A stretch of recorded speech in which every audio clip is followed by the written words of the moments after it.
Well, hundreds of tractors have taken to the streets of London to protest against the UK government's inheritance tax, which organisers have described as toxic. Joining me now is Sky News contributor and GB News host Emily Carver. Emily, thank you for joining me. These farmers are angry.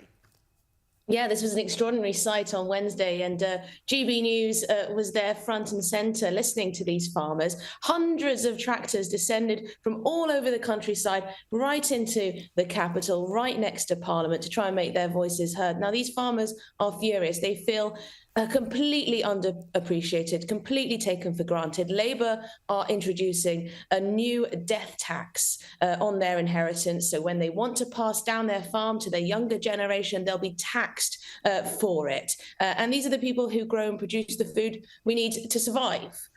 God forbid there was a war in this country, who would we look to? We'd look to our farmers, and now they're there with placards saying, don't bite the hand that feeds you, don't give money away to foreign farmers through foreign aid when we're in trouble here. And, you know, what does this mean for the future of the countryside? Because this is more than just farming. It's about more than just farming. It's about the countryside. It's about British culture. It's about tradition. It's about looking after people across the country. But yes, it was quite a sight. They were very loud indeed. There was a huge ruckus. It's just whether the Labour Party will listen now. No, probably not. I mean, these people are the heart and soul of the land, and Labor wants to punish them. Extraordinary.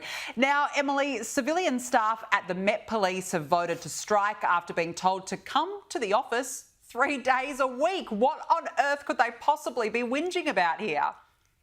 I mean, we're seeing so much of this. I don't know what it's like in Australia, but in the public sector, it seems to be strike after strike after strike. And a lot of it is about working from home. Now, I would have thought that the police, one of the most important jobs in the land, you would have hoped that they would bother to go into the office. But no, they've been allowed since the pandemic to sort of work only 2 days in the office, if that. And now they're furious at being told that come January, they're going to have to get back on the bus, get back on the train, get back in the car and get back to the office. And they simply do not want it. Now, these are 999 callers. These are child protection officers. Yes, these aren't the bobbies on the beat, but they're very important jobs. And I would have thought that working from home, when you're dealing with such confidential issues, such sensitive matters, is just not the right place to be. But it's crazy. The union that's supporting them on this is saying that it's totally unreasonable for them to come back into the office because it would subject them to the daily stress of the commute. I mean, welcome to everyone else's world. I mean, please. And the other thing is, Emily, COVID's over. It's time to go back to the office and none of this, no more of this nonsense.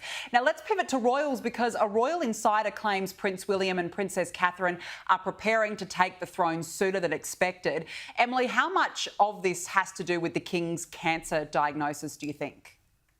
Yeah, I think it has a lot to do with his cancer diagnosis. We know he hasn't been very well at all. He's 76. You know, it's common sense for Prince William and Kate to be looking to the future and thinking about, you know what, his days may be numbered. Hopefully not. Fingers crossed he'll be well for many more years, but you just never know. And it's such a shame that Prince William doesn't have his brother by his side, that he doesn't have that support network anymore, because they're often in California. But this royal biographer is saying that Prince William and Prince Catherine are very much in preparation mode, looking to the future, what it will be like when they are the monarchs of this country, because you never know, it could come sooner than expected. Yeah, you just never know. And we're almost out of time, but very quickly, Harry and Meghan have shared a bit of PDA in their new Netflix show, Polo.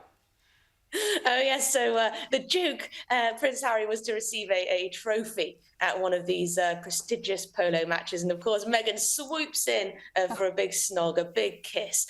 I don't know if you've seen in the past, but she always wants to sort of elbow her way into the front to make sure that she gets half of the limelight.